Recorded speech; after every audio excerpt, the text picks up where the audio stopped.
चलो last lecture में हमने angular velocity, angular displacement, angular acceleration किया था, ओमेगा जनरल पाथ के लिए भी किया था ना। अब हम पढ़ने वाले हैं इक्वेशंस ऑफ सर्कुलर मोशन।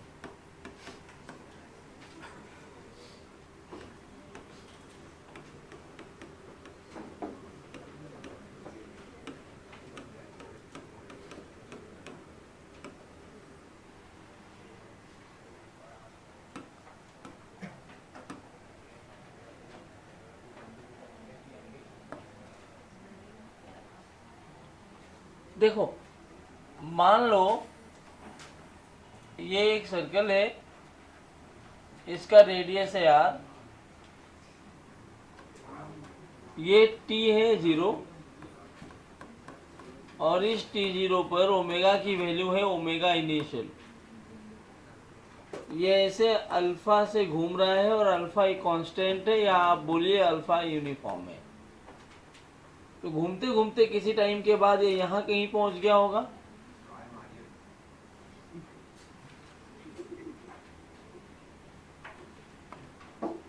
यहाँ मान लो पहुंच गया।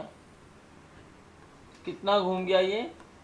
थीटा, और टाइम टी पर इसकी वेलोसिटी हो गई ओमेगा फाइनल। तुम्हें लॉजिक समझ में आ रहा है मैं क्या बोल रहा हूँ? ओमेगा इनिशियल है t0 पर, ओमेगा फाइनल हो गया टी पर। ओमेगा इनिशियल से ओमेगा फाइनल के बीच में कितना घूम गया वो? थीटा। कितना घूम गया? थीटा।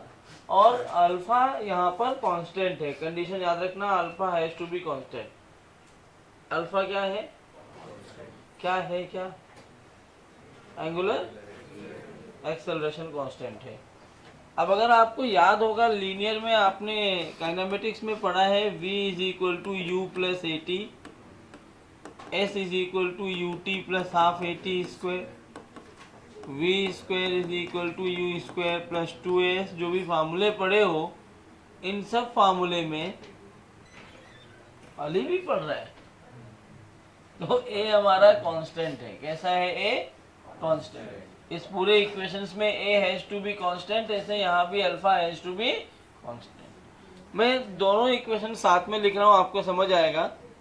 देखो v क्या होता है अपना? u plus A T. ये लीनियर में है, इसके करिस्पॉन्डिंग जो एंगुलर बनेगा, v यहाँ क्या रिप्रेजेंट कर रहा है? Final velocity. यहाँ पे मतलब वेलोसिटी है टाइम t, यहाँ पे कितना है? Omega F. u यहाँ पे इनिशियल वेलोसिटी को दिखाता है, मतलब वेलोसिटी एट टाइम 0। यहाँ पर टाइम 0 पर क्या वेलोसिटी है? Omega A. यहाँ एक्सेलरेशन की वैल्यू a है, तो यहाँ कितना होता है? ये अल्फा। यहाँ पर हाँ थे,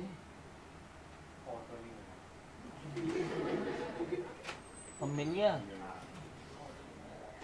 दूसरा होता है s is equal to u t plus half a T square. S की जगह यहाँ थीटा, u की जगह omega i, t plus half alpha t square. समझ में आ रहा है मैं क्या बात कर रहा हूँ? v स्क्वायर is equal to u square plus 2s। यहाँ क्या लिखूं बोलो? ओमेगा फाइनल स्क्वायर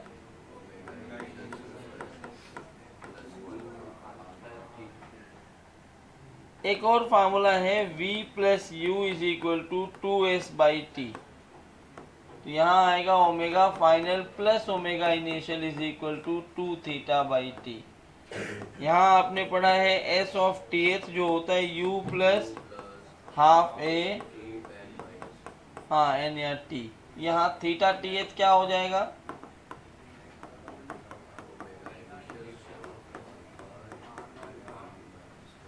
आप एक चीज देख पा रहे हो, अगर ये इक्वेशंस आपको आता है, उसके करेस्पॉन्डिंग ये इक्वेशंस याद नहीं रखना है, आपको याद है कैसे? बस याद रखना है v मतलब ओमेगा फाइनल, u मतलब ओमेगा इनिशियल, a मतलब अल्फा, s मतलब थीटा। और ये हमने पहले टेबल ऑफ कंटेंट पढ़ा था, तुम पहले लीनियर की जगह पे कौन कौन सी एंगुलर आती है लिखा था ना। तो बस वही आपको यहाँ कट कॉपी पेस्ट करना था। लेकिन प्रॉब्लम क्या है, ये कहाँ पर कब इस्तेमाल कर सकते हो इसको, जब अल्फा कांस्टेंट हो। कब होगा ये होता है valid only when alpha is constant. और ये कब वैलिड है,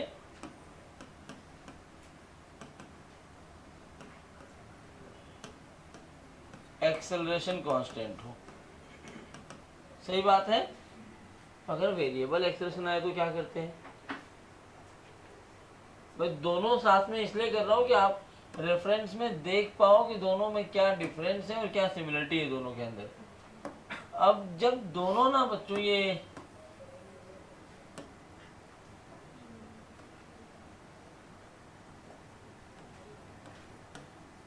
नॉन यूनिफॉर्म एक्सेलरेशन से चलेंगे तब क्या होगा, इक्वेशंस फॉर नॉन यूनिफॉर्म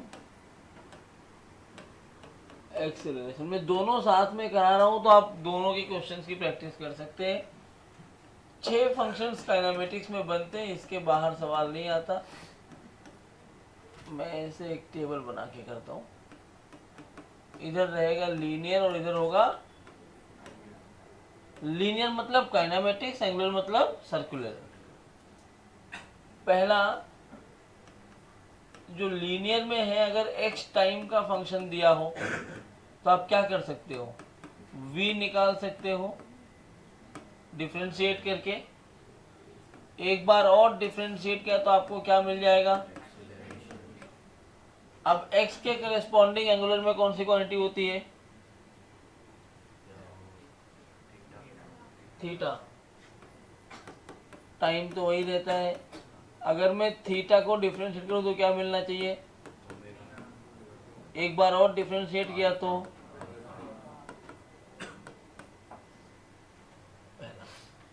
दूसरा है, अगर v टाइम का फंक्शन दिया होता है तो आप क्या कर सकते हो, एक डिफरेंशिएट कर दिया तो क्या मिल जाएगा, एक्सेलरेशन। इंटीग्रेट किया तो dx, डिस्प्लेसमेंट, डिस्टेंस नहीं मिलता क्योंकि ये लिमिट लगी होती है ना इसके ऊपर, तो चेंज इन पोजीशन मिलता है तुम्हें, जिसको डिस्प्लेसमेंट बोलते हैं। तो v के करस्पॉन्डिंग कौन सी क्वांटिटी होती है बोलो, अगर ओमेगा टाइम का फंक्शन दिया हो तो कैसे, और इंटीग्रेट कर दिया तो एंगुलर डिस्प्लेसमेंट ना। तीसरा, अगर a टाइम का फंक्शन दिया हो तो आप क्या कर सकते हो, एक बार इंटीग्रेशन कर दिया, वेलोसिटी नहीं, चेंज इन वेलोसिटी। याद रखना इंटीग्रेशन कभी तुम्हें वेलोसिटी नहीं देता है, 2 पॉइंट के रेफरेंस पे होना चाहिए। इसके करस्पॉन्डिंग यहाँ क्या आना चाहिए, अल्फा। किसका फंक्शन, भाई 2 लोग पढ़ रहे हैं क्या, बाकी मुंह देख रहे हो, सब बोलो। ए के करस्पॉन्डिंग कौन सी क्वांटिटी आती है, तो अल्फा अगर टाइम का फंक्शन है क्या कर सकता हूं मैं, अल्फा डी टी। क्या मिलेगा, यहाँ पे dv मिल रहा है, v के करस्पॉन्डिंग कौन होता है, हाँ ओमेगा। क्या होता है, तो चेंज इन एंगुलर वेलोसिटी मिल जाएगी। तो ये 3 तो बहुत कॉमन फंक्शन है जो आप बार बार यूज करते हो। इसके अलावा 3 और फंक्शन होते हैं, वो कौन कौन से, लीनियर और एंगुलर। अब अगर vx का फंक्शन दिया है तो आप क्या करते थे,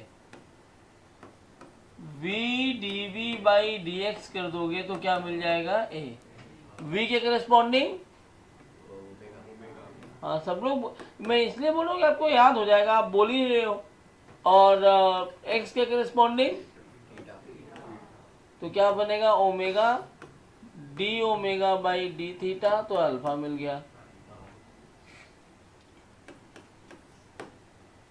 फिफ्थ नंबर, अगर टाइम x का फंक्शन दिया है बच्चों तो क्या करते हो, dt बाई डी एक्स, तो क्या मिलता है 1 बाई वी, रेसिप्रोकल और वेलोसिटी। यहां अगर टाइम थीटा का फंक्शन दिया है तो आप dt बाई डी थीटा करोगे और एक लास्ट फंक्शन, अगर एक्सेलरेशन v का फंक्शन दिया होता है तो आप ऐसे लिखते हो dv बाई a का जो एल फंक्शन बनता है basically e raise to something वाले क्वेश्चन में, और ये dt टाइम इंटरवल देता है, तो a के करिस्पॉन्डिंग अल्फा और ये ओमेगा, तो ये बन जाएगा डी ओमेगा बाय अल्फा। तो ये इक्वेशंस है, बहुत ही नॉर्मल इक्वेशंस तुम्हें देख रहे, इसमें कोई भी डिफिकल्टी नहीं है। इन इक्वेशंस को इस्तेमाल करके ही सारे काइनेमेटिक्स के क्वेश्चन सॉल्व हो जाते हैं। मैंने लीनियर और सर्कुलर दोनों एक साथ पढ़ाया ताकि आपका एक बार एफएलटी के लिए भी रिवीजन हो जाए और क्वेश्चंस भी आपके बन जाए। तो मैं लीनियर के भी क्वेश्चन करवा देता हूँ और सर्कुलर के भी करवा देता हूँ। खैर हमें सर्कुलर कराना चाहिए, लेकिन जिस तरह से रिस्पॉन्स है, बहुत ही खराब घटिया रिस्पॉन्स दे रहे हो। सुबह उठे हो, सो के उठे और पढ़ने चले आए हो। बोलना पड़ता है भाई तुम लोगों को, कुछ तो पढ़ो, परसों पेपर है। अल्फा लिखना है तो ओमेगा टाइम का फंक्शन है, D omega by D T करते हैं, तो अल्फा क्या हो जाएगा, D by D T of 2t square plus 3t plus 1। तो अल्फा कितना आया, 4t प्लस 3। लेकिन हमें पूछा क्या है, at t is equal to 1 second. कब पूछा है अपने से, t is equal to 1 second. तो भाई 1 सेकेंड पे निकालना है अल्फा, 4 इंटू 1 प्लस 3 7। यूनिट होती है रेडियन पर सेकेंड स्क्वायर, यूनिट गलती कर दोगे फिर फंस जाओगे आंसर में।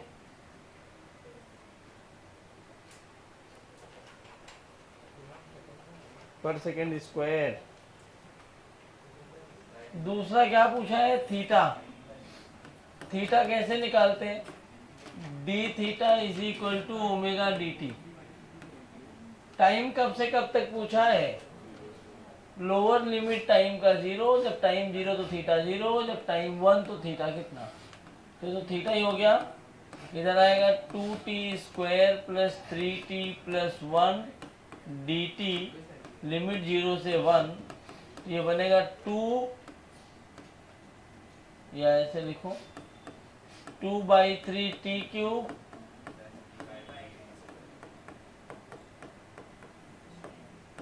देखो जरा, अपर लिमिट रखेंगे तो क्या बनेगा, यहाँ 1 रखोगे तो ये 2/3 प्लस 3/2 प्लस 1। लोअर लिमिट रखोगे सब 0 हो जाएंगे। तो 3 और 2 का एलसीएम 6 होता है, 6 मतलब 4 प्लस 9 13/6 रेडियन।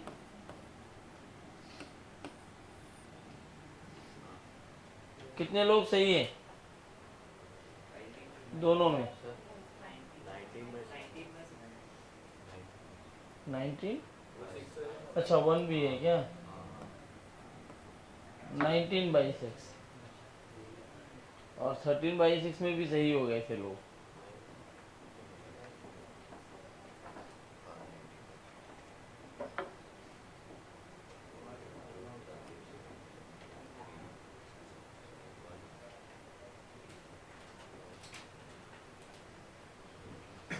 अच्छा एक अगर ये सवाल हो तो,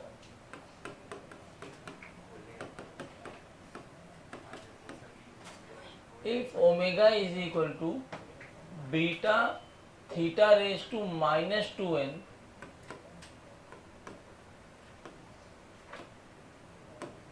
then calculate acceleration of particle.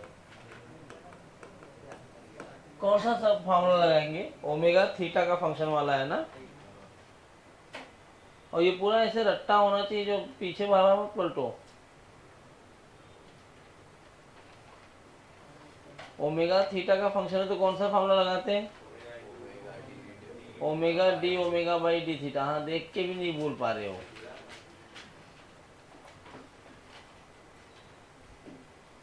विराज के बाजू में बैठ गए हो, मस्ती चालू हो गई दोनों की।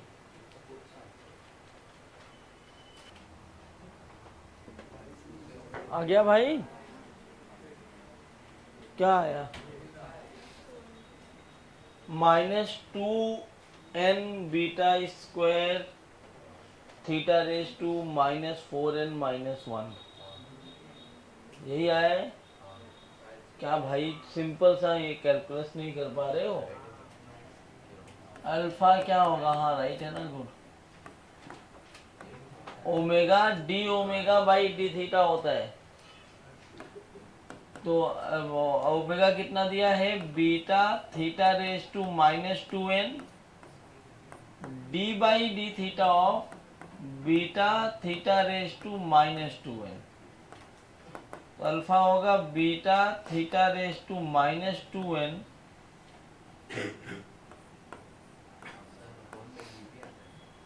हाँ कहाँ पे? नहीं नहीं आता है।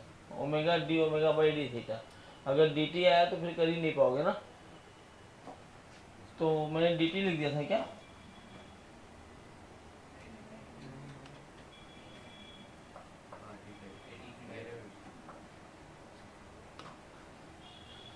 तो ये हो जाएगा बीटा यहाँ पे constant, theta raise to -2n लिखा जाएगा, -2n theta raise to -2n -1। कौन सा formula? x raise to n का डेरिवेटिव क्या होता है? nx raise to n -1। तो यहाँ देखो -2n beta into beta beta square. अब यहाँ पे थीटा पर पावर है -2n, यहाँ थीटा पर पावर है -2n -1। तो क्या ये ऐड हो जाते हैं? मल्टीप्लिकेशन में पावर्स को ऐड कर सकते हो ना। तो अल्फा क्या आएगा? -2n beta square theta raise to -4n -1। Simple सा डेरिवेटिव है, प्लीज गलती मत करो।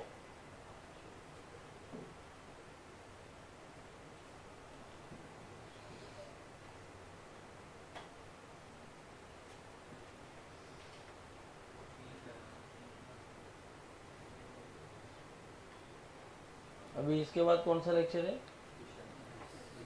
और कल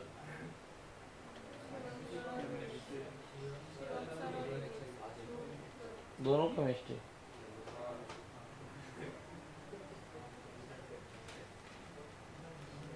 हो गया लिख के? हाँ तू बातें कर ले। आया था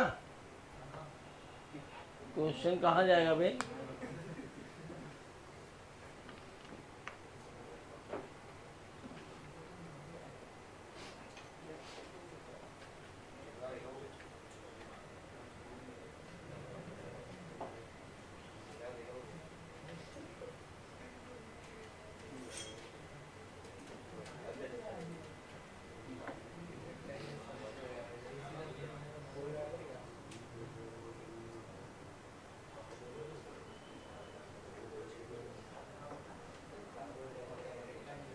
चलो आगे बढ़ते हैं। तो ये इस तरह के सवाल आते हैं। मैं प्रैक्टिस ज़्यादा नहीं कराऊंगा, आपने काइनेमेटिक्स में प्रैक्टिस की है खूब सारी। तो अभी तक हमने क्या क्या पढ़ लिया है? Angular display. ए आवाज बंद, मैं भगा दूंगा अभी तुरंत। अभी तक क्या क्या पढ़ा हमने? थीटा क्या होता है? Angular displacement. ओमेगा क्या होता है? Angular velocity. ओमेगा और वी में क्या रिलेशन होता है? किसी जनरल पाथ के लिए ओमेगा कैसे दिखाते हैं? अल्फा क्या होता है? और इक्वेशंस ऑफ सर्कुलर मोशन क्या होता है? कर दिया ना। अब कोई भी पार्टिकल अगर सर्कुलर मोशन में चल रहा है तो एक बारी के लिए उसके पास अल्फा 0 हो सकता है। जब कांस्टेंट ओमेगा से घूमे तो अल्फा 0 हो सकता है। लेकिन आपने 9th-10th में पढ़ा है कि कोई भी पार्टिकल अगर सर्कल में चल रहा है तो बिना सेंट्रीपिटल एक्सेलरेशन के पॉसिबल नहीं है। तो अभी हमने अल्फा पढ़ लिया। दो और एक्सेलरेशन होते हैं कोई भी पार्टिकल जो सर्कल में चल रहे हैं उनके लिए। समझ में आ रहा है? कितने होते हैं? 2। अब वो दोनों कौन कौन से होते हैं उनको पढ़ेंगे। इनको बोलते हैं लीनियर एक्सेलरेशन। क्या बोलते हैं? अब पेन पेपर रख के मेरे साथ यहाँ आपको देखना है खाली बोर्ड पर क्या कर रहा हूँ, और जवाब देना है जहां पर भी डिफरेंशिएशन आएगा। ठीक है? एट द एंड हमें रिजल्ट से ही मतलब है, लेकिन बहुत सारे सवाल जब जेई के करने जाते हो तो आपको कॉन्सेप्चुअल क्लैरिटी चाहिए, इसलिए पूरा डेराइव करेंगे। आपको एक पता चलेगा कि आया कहाँ से है कॉन्सेप्ट। ये जो क्वेश्चन आ रहा है वो कहाँ से आया वो समझ आएगा। कैसे? या ध्यान से देखो, मान लो एक सर्कल है अपने पास ये, और इस सर्कल का ये रेडियस जो है ना अपने को आर दिया है। कितना दिया है? आर। हो सकता है किसी भी टाइम टी पर ये पार्टिकल मान लो यहां पहुंच जाता है,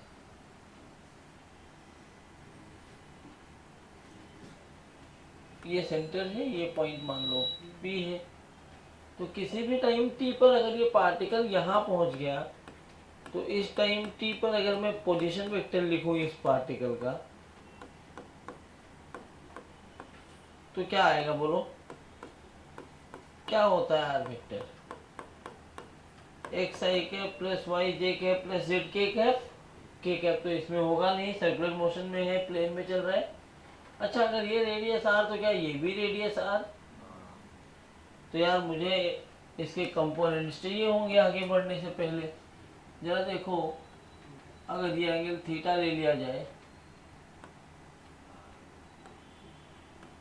और मान लो ये ओमेगा है, क्या दिया है? ओमेगा।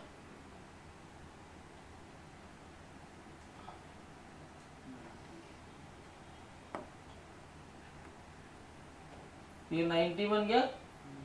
ये लाइन कितनी होगी?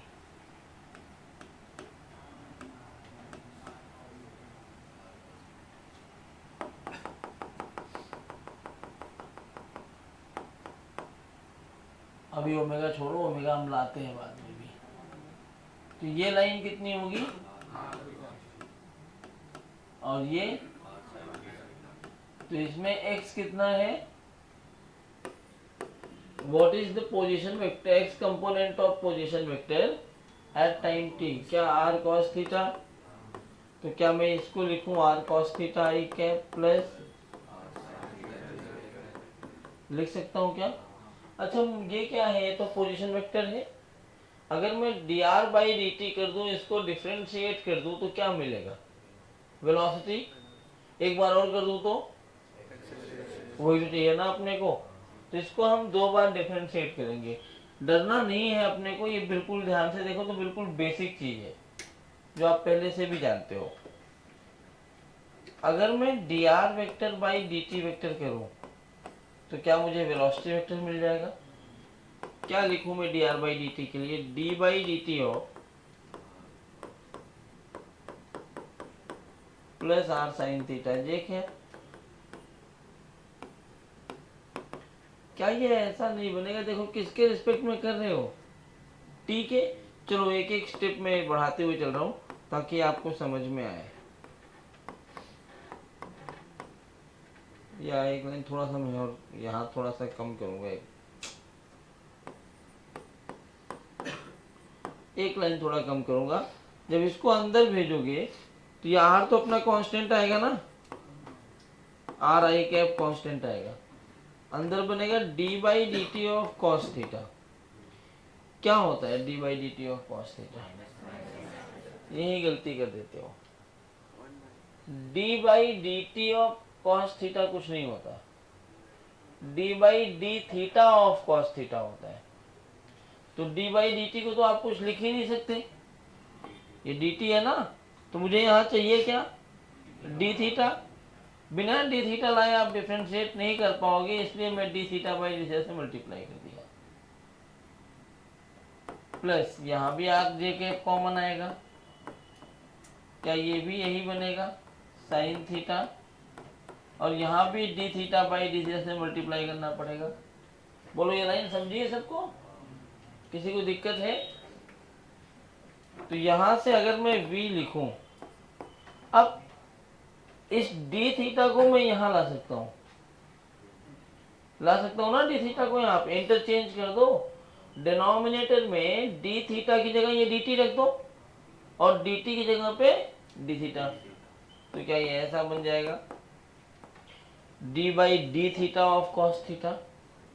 अब जो आप बोल रहे हो वो सही है, minus sine theta. D theta by D T क्या होता है? ओमेगा। यहाँ ओमेगा कांस्टेंट है कि बदल रहा है? बदलेगा, क्योंकि थीटा लगातार बदल रहा है। आई कैप प्लस ये बन जाएगा अपना ऐसे ही R cos theta into omega J cap. मैंने क्या किया, मैं यहाँ लिख दे रहा हूँ D theta by D data D T को क्या लिखा है? ओमेगा। ठीक है क्या इतना? एक बार फटाफट से देख लो, किसी को दिक्कत है तो पूछ लो। कोई दिक्कत नहीं? डिफरेंशियल की कोई दिक्कत नहीं है ना? डाउट है तो पूछते जाओ। अब ये v मिल गया, मुझे तो चाहिए एक्सेलरेशन ना, तो क्या मैं लिखूंगा dv बाई डी टी। देखो प्योर खाली हम यहाँ पे कैलकुलेशंस कर रहे हैं, तो a की वैल्यू क्या होगी? देखो यार दोनों पार्ट में ना r तो अपना कांस्टेंट है, तो r के साथ छेड़छाड़ नहीं करते। r को ऐसे बाहर निकाल लो, तो बन जाएगा d by D T of minus omega sine theta I cap plus omega cos theta J cap. सबको समझा क्या ये?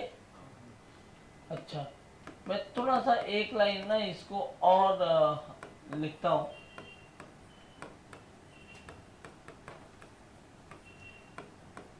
आई के, या मैं थोड़ा सा इसको और चेंज करना तो माइनस साइन बाहर ले लो, omega sine theta plus R J cap D by D T of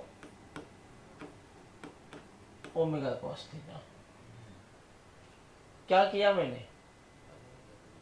अलग अलग कर दिया, स्प्लिट किया है। ये जब r से मल्टीप्लाई हुआ तो बना minus R omega sine theta I cap, तो minus R I cap common था, ओमेगा साइन थीटा को रिलेट करना है। सिमिलरली अगर ये omega cos theta J cap में r से मल्टीप्लाई किया तो बनेगा R omega cos theta J cap, जहां से मैंने आर जे कैप को कॉमन ले लिया। ठीक है, अब क्या करें? ये तो प्रोडक्ट रूल है ना, क्योंकि ओमेगा भी वेरिएबल है, आपको प्रोडक्ट रूल लगाना पड़ेगा। क्या कहता है वो product rule? Omega D by D T of sine theta, तो अब कुछ नहीं कर सकते, तो यहाँ पे D theta by d theta से मल्टीप्लाई करना पड़ेगा, प्लस साइन थीटा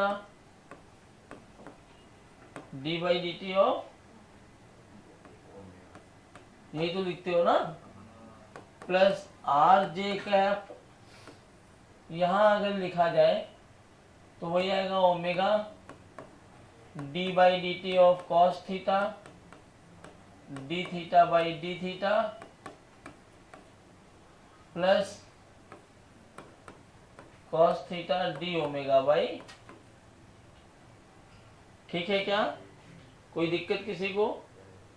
अब हम इसको डिफ्रेंशिएट करते हैं, तो माइनस आर आई कैप, क्या ये जो साइन थीटा आपको दिख रहा है ये कॉस थीटा नहीं बन जाएगा? तो omega cos theta D theta by D T,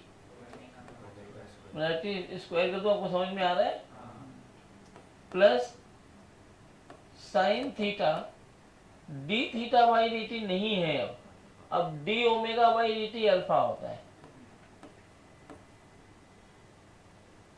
plus R J cap, यहां लिखा जाएगा तो omega cos minus sine theta, तो मैं इसको ऐसे लिखूंगा omega D theta by D T omega, मतलब ये भी omega square sine theta plus cos theta into alpha.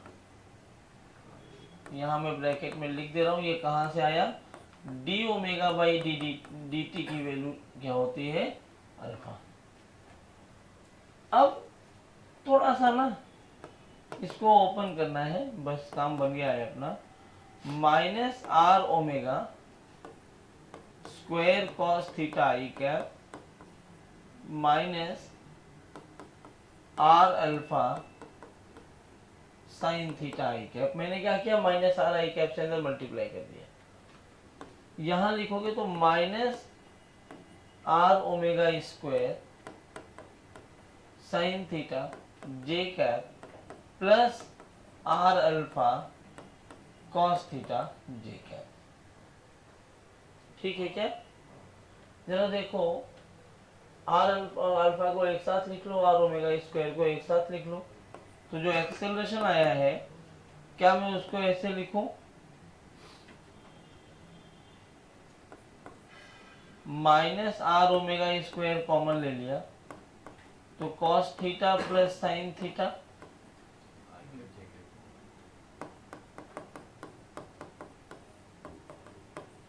ठीक। और अल्फा वाले में से क्या कर लो,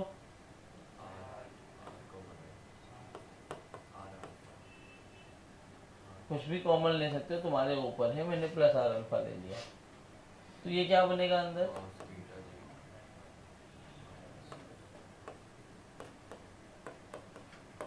माइनस, या तुम्हारी मर्जी, तुम उल्टा ले लेते, ऐसा मान लेते कि माइनस आर अल्फा बाहर ले लिया तो क्या बनता है आपका, sign theta I cap minus cos theta J cap, दोनों चलता है। ये समझा आपने को? इसके बाद जैसे आपने I cap J cap K cap पढ़ा है ना, आई कैप क्या होता है,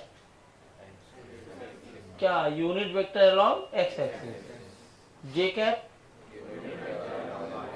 के कैप ऐसे सर्कुलर मोशन में दो नए यूनिट वेक्टर को डिफाइन किया जाता है टू अंडरस्टैंड द कॉन्सेप्ट। ये किसी बुक का पार्ट नहीं है, तो प्लीज इसको अच्छे से समझो। ऐसे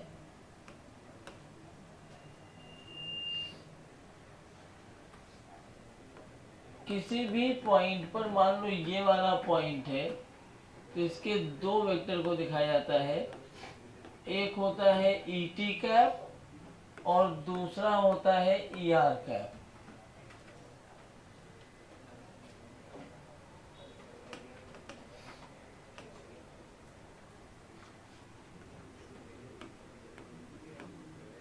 ई आर कैप, ई आर मतलब unit vector along radial direction, और ई टी मतलब अलोंग टेंजेंशियल डायरेक्शन। ये वाला एंगल अपने को कितना दिया है,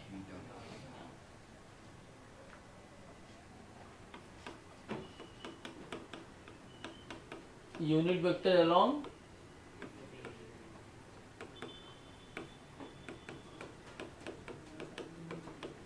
और ई टी क्या होता है,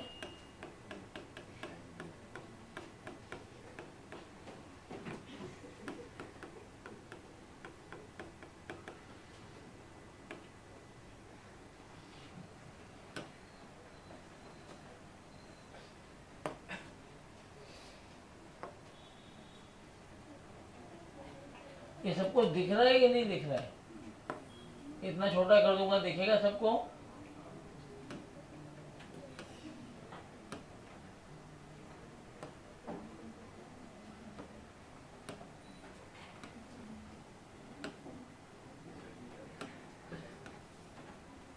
ठीक। तो ये जो ई टी कैप है, जरा ध्यान से देखो, ये अगर थीटा है, एक लाइन मैंने ऐसे बना दिया, तो क्या ये भी, ये वाला एंगल भी थीटा होगा? हाँ बोलो। तो क्या ये 90 माइनस थीटा होगा? अब ई टी कैप को अगर लिखना है, तो ये कह रहा है ई टी कैप, थोड़ा सा बड़ा बनाता हूँ यार, जगह मिल गई है ना अपने को।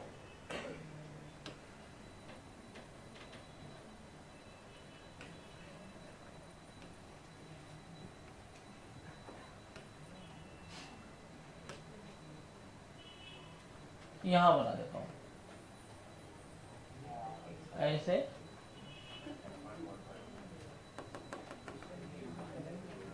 किसी भी time per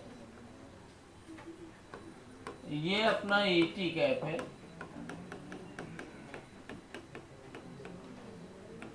unit vector along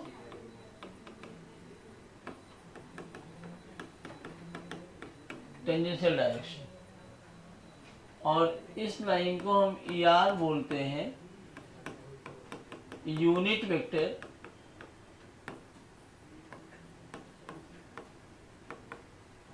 along radial direction. Unit vector क्या होता है? जिसका मैग्नीट्यूड कितना हो, तो मैग्नीट्यूड 1 लिया है हमने। ये वाला एंगल थीटा है, तो अगर ध्यान से देखो तो ये थीटा, ये वाला एंगल 90 माइनस थीटा, तो इस ET के दो कंपोनेंट जो बनेंगे वो इधर इधर बन रहे हैं। सही बात है ना? तो जो ये कंपोनेंट्स तुम्हें दिख रहे हैं, इन कंपोनेंट्स की वैल्यू देखते हैं। तो यहां से अगर मैं ET कैप लिखूं, बच्चों प्लीज अगर मेरी नजर पड़ी किसी के ऊपर मस्ती करते हुए ना, उठा के बाहर फेंक दूंगा हमेशा के लिए। मुझे कचरा नहीं चाहिए क्लास में, पढ़ने वाले लोग चाहिए। जिसको बहुत ज्यादा लग रहा हो कि मुझे सब आता है और मैं बातें कर लूंगा, अभी 2 सवाल पूछूंगा, एक भी बता नहीं पाओगे, दिख जाएगी परसों के पेपर में। यहाँ पढ़ रहे हो बच्चे, तुम बातें किए जा रहे हो, हंसे जा रहे हो। ET कैप क्या होगा? ये दो कंपोनेंट, अच्छा यूनिट वेक्टर 1 है, तो क्या मैं लिखूं 1 इंटू कॉस 90 माइनस थीटा, और ये क्या बनेगा 1 इंटू साइन। तो ET कैप पर क्या लिखोगे? माइनस कॉस 90 माइनस थीटा का मतलब साइन थीटा, यही मतलब हुआ ना इसका, और इसका मतलब क्या हुआ? Cos theta. तो minus sine theta I cap plus cos theta J cap. तो कहीं पर भी सर्कुलर मोशन में minus sine theta I cap plus cos theta J cap लिखा आ जाए तो आप समझ लेना वो टेंजेंशियल वेक्टर के अलोंग यूनिट वेक्टर है, तो टेंजेंशियल डायरेक्शन के अलोंग यूनिट वेक्टर है। बराबर हुआ ये? ऐसे अगर मैं ER कैप की बात करूं, जरा देखो ER का भी तो वेक्टर बना देता हूं मैं। ER के कौन कौन से दो पार्ट होंगे? तो ER वेक्टर ये है, ये लाइन, तो क्या ये वाला एंगल थीटा, तो क्या इसका एक कंपोनेंट जो इधर आएगा ये बनेगा 1 इंटू कॉस थीटा, और ये बन जाएगा 1 into sine theta.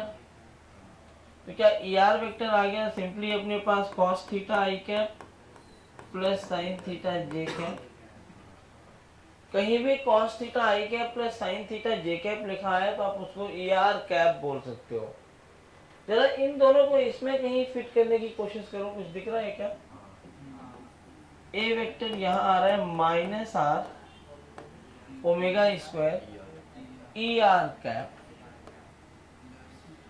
Plus R alpha, नहीं minus sine theta I cap plus cos theta J cap, वही तो है। क्या ये हो गया ET कैप।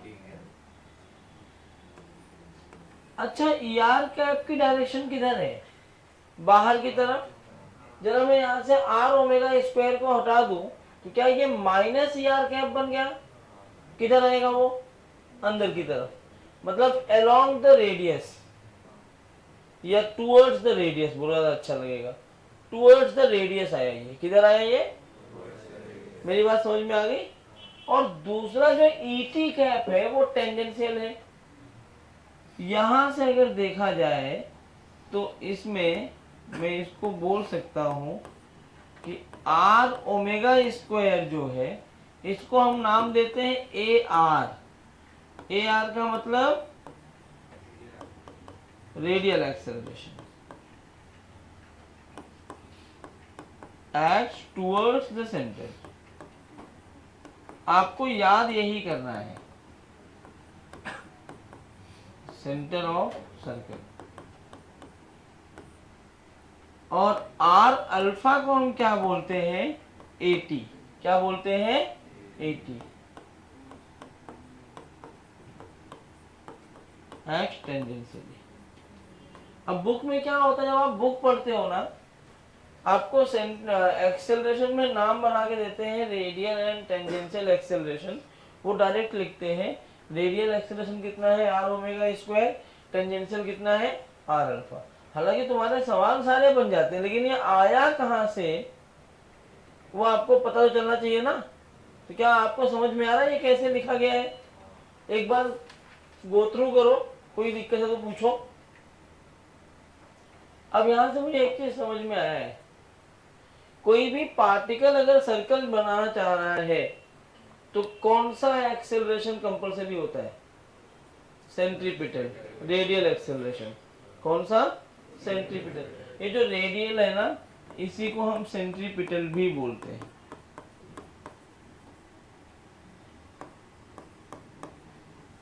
तो सेंट्रीपिटल चाहिए, टेंजेंशियल हो भी सकता है और नहीं भी। तो क्या इस सेंट्रीपिटल फोर्स में अल्फा का कोई काम आया क्या?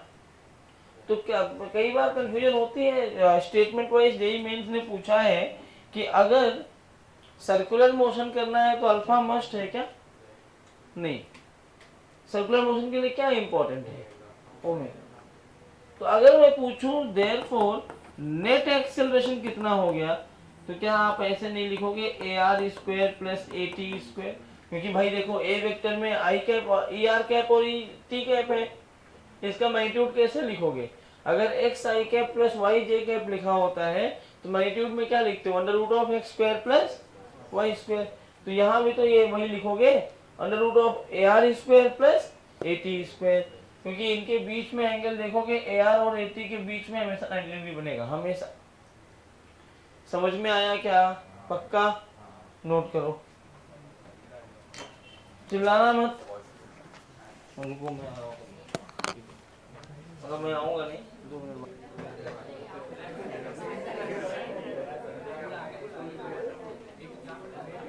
चलो लिख चुके, जरा स्टेटमेंट लिखो एक दो, आपको बताना है सही है कि गलत। फॉर सर्कुलर मोशन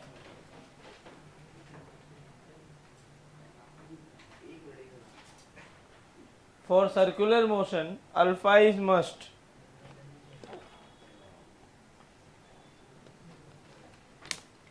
ट्रू है कि फॉल्स? हाँ लिखो आगे, नीचे इसका जस्टिफिकेशन दे दो, लिखो for circular motion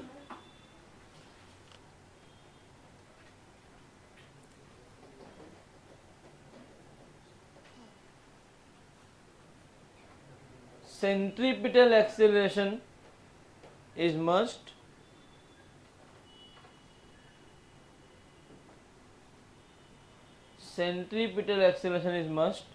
and for which omega is required,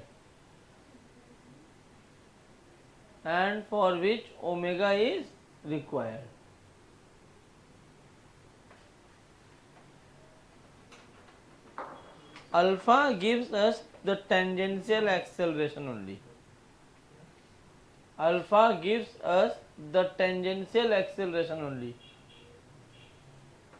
तो यहाँ मिला ना तुम्हें ए टी की वैल्यू आर अल्फा होती है, तो A T is equal to R alpha आपको क्या देगा? Tangential acceleration. क्या देगा?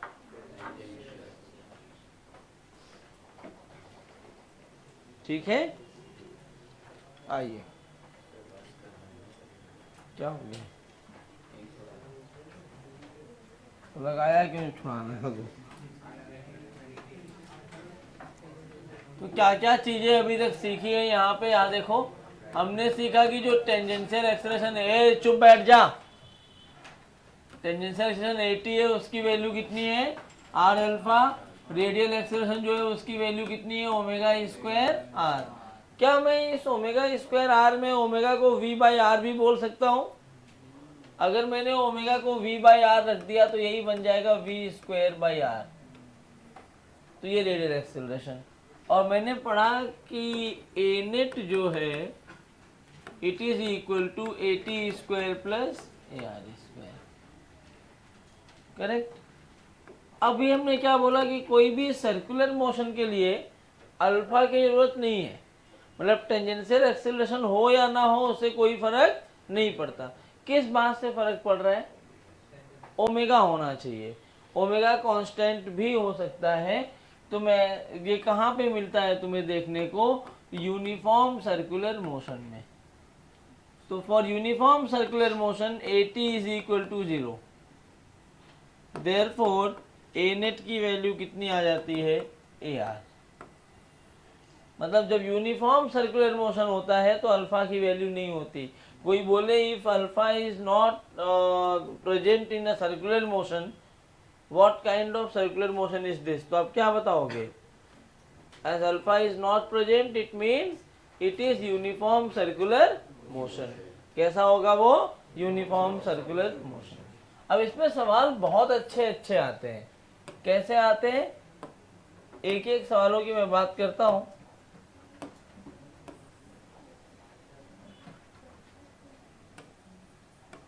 मान लो यहां एक ऐसे सर्कल है, इसका रेडियस मान लो 1 मीटर है। t0 पर ओमेगा इनिशियल की वैल्यू 0 है और ये alpha is equal to 2t इसके पास है। t टाइम है, अल्फा है। बताओ ये यूनिफॉर्म सर्कुलर मोशन करेगा क्या? अल्फा की वैल्यू 2t दिया है, यूनिफॉर्म सर्कुलर मोशन करेगा क्या? हाँ ना बोलो। कितने लोग नहीं बोल रहे हैं? हाथ खड़े करो जल्दी जल्दी। सब लोग को बताना है हाँ में हो, बाकी लोग जो हाथ नीचे रखे हो। अल्फा इज गिवन 2t, बताओ ये यूनिफॉर्म सर्कुलर मोशन करेगा कि नॉन यूनिफॉर्म करेगा? कितने लोग यूनिफॉर्म सर्कुलर मोशन बोल रहे हैं? बस एक। तो यूनिफॉर्म में भी हाथ खड़े कर ले, नॉन यूनिफॉर्म में भी कर ले, कोई तो एक सही होगा ही।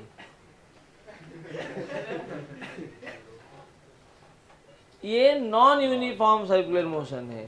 क्यों? क्योंकि अल्फा इज प्रेजेंट। अगर अल्फा प्रेजेंट नहीं होता तो ये नॉन यूनिफॉर्म सर्कुलर मोशन होता। तो आप बोल सकते हो since alpha is present therefore it is non uniform circular motion. तो if it is non uniform circular motion, हमसे पूछा क्या है वो? Find acceleration at 2 seconds. क्या सवाल पूछ रहा है? एक्सेलरेशन बताइए कब? 2 सेकेंड पे। तो 2 सेकेंड पे जो एक्सेलरेशन आएगा, बस बेटा आप ना एक काम कर सकते हो, ये याद कर सकते हो। इसके साथ में एक सर्कल चाहिए तो ये भी बना के याद कर सकते हो कि कोई भी लाइन पे इस जगह पे ये हमारा AT होगा तो ये AR होगा। AT और AR के बीच में कितना एंगल है? अब नेट एक्सेलरेशन कैसा आएगा? जो root over AT square plus AR लिखे हुए ऐसे आएगा। इसकी डायरेक्शन वेक्टर पढ़ा है ना, इसकी डायरेक्शन निकालने के लिए ये वाला एंगल मान लो अल्फा है। क्या है? नहीं, थीटा मानो। क्या है ये? थीटा। तो इस थीटा की वैल्यू कैसे लिखोगे? तो tan theta is AT by AR। ये सब याद रखोगे तो तुम्हारे लिए काम आता है, बाकी कुछ नहीं। जैसे एक्सेलरेशन 2 सेकेंड पे निकालना है।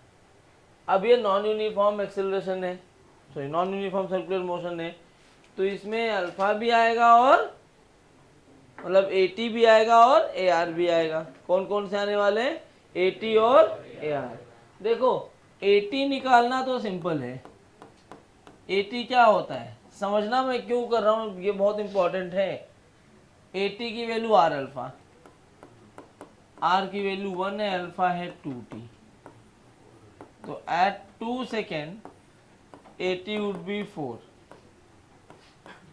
Metre per second square. लेकिन मुझे AT चाहिए कि AT AR का नेट चाहिए? AT और AR का नेट चाहिए। तो एक एक्सेलरेशन तो मैंने यहां से निकाल लिया। दूसरा जब मैं AR लिखने जाऊंगा बेटा, तो क्या मुझे ओमेगा स्क्वायर R चाहिए होता है? अब मुझे ओमेगा तो दिया ही नहीं है, तो ओमेगा निकालना पड़ेगा पहले। कैसे निकालेंगे? अल्फा टाइम का फंक्शन दिया है, तो क्या alpha D T is equal to D omega, अभी तो कराया मैंने। और जब टाइम 0 है तो ओमेगा 0 है, टाइम t हुआ तो ओमेगा बताना है अपने को। t मतलब 2 सेकेंड ना, तो क्या ये ओमेगा बन जाएगा? ये बना 2t dt, 0 से लेके 2 सेकेंड तो ओमेगा भी 4 आ जाएगा भाई। 2t² by T, 2t²/2, 2 cancel हुआ, t² मतलब 2²। क्या ये 4 रेडियन पर सेकेंड आ गया? और जैसे ये मिला यहाँ रखो तो ओमेगा कितना 4² इंटू 1। ए आर की वैल्यू आ गई 16 metre per second square. Therefore A net would be √80² plus AR²। तो ए नेट लिखा जाएगा √4² प्लस 16²। 256 प्लस 16 कितना होगा? 16 6 22, 272।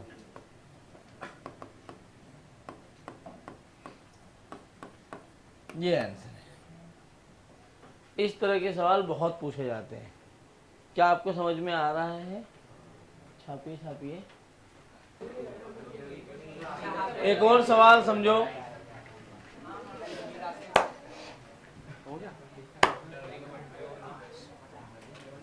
मजा आया? मैं यही मजा देने के लिए तो आ रहा हूँ।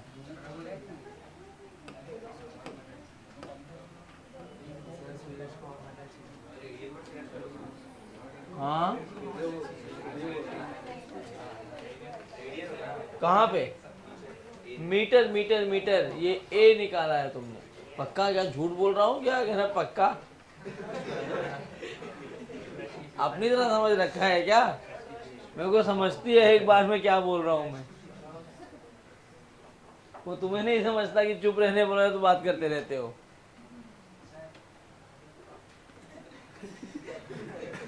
लो एकदम हट जा रहा हूँ भाई।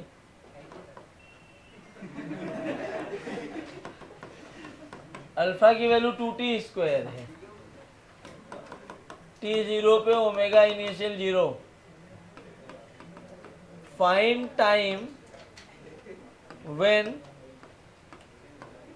A net makes an angle of 37 degree with AR। आ गया इस्तेमाल? लिखिए लिखिए, जल्दी करिए। तुम लोगों को PhD करनी पड़ रही है। बताओ, एक 960 में से 180 माइनस करना है, सब लोग जोड़ रहे हैं। क्या करूं? कौन सा फार्मूला लगाऊं इसके अंदर? क्या नितिन? तो बहुत पिटेगा। और तू क्या कर रहा था? घर में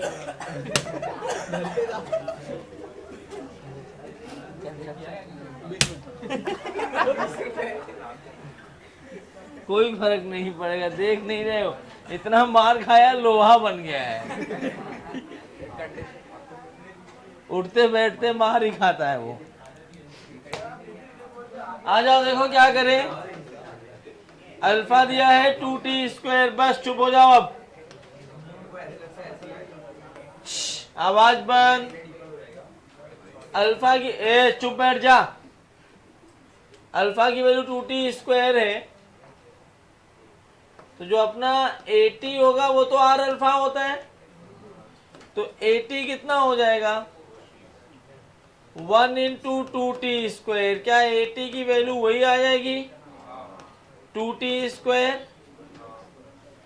अरे यार, मुझे AR निकालना है। AR की वैल्यू क्या होगी? ω²r।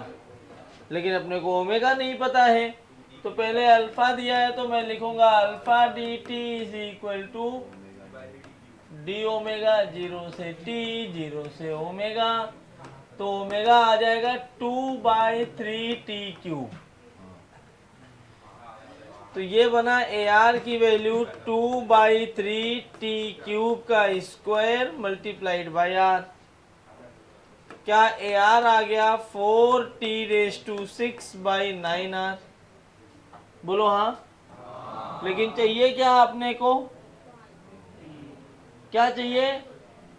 टाइम ही चाहिए। इसने एक चीज बोला है, find time when A net makes an angle 37 degree with AR। मान लो ये वाला पॉइंट है, यहाँ पे AT ऐसा है तो AR ऐसा होगा, A नेट तो ऐसे जा रहा होगा ना, ये एंगल 37 है AR के साथ में। तो AR के साथ में जो एंगल होता है वो तो हमें पता है, tan 37 की वैल्यू AT बाई AR होती है। अच्छा AT के साथ पूछता तो तब ये AR बाई AT बन जाता। tan 37 कितना होता है, 3/4 AT बाई AR, बस हो गया। AT by AR is equal to 3/4। AT कितना है 2t², AR कितना है 4t⁶ into 9 is equal to 3/4। 4 ने 4 को मार दिया, 3 2 जा 6, तो क्या ये बन गया 6t² is equal to t⁶, या 6 इज इक्वल टू t⁴, या t आ गया 6⁴ बोलो समझ आया क्या? तो इस तरह के सवाल आते हैं इसके ऊपर। आओ एक आध और कर लेते हैं।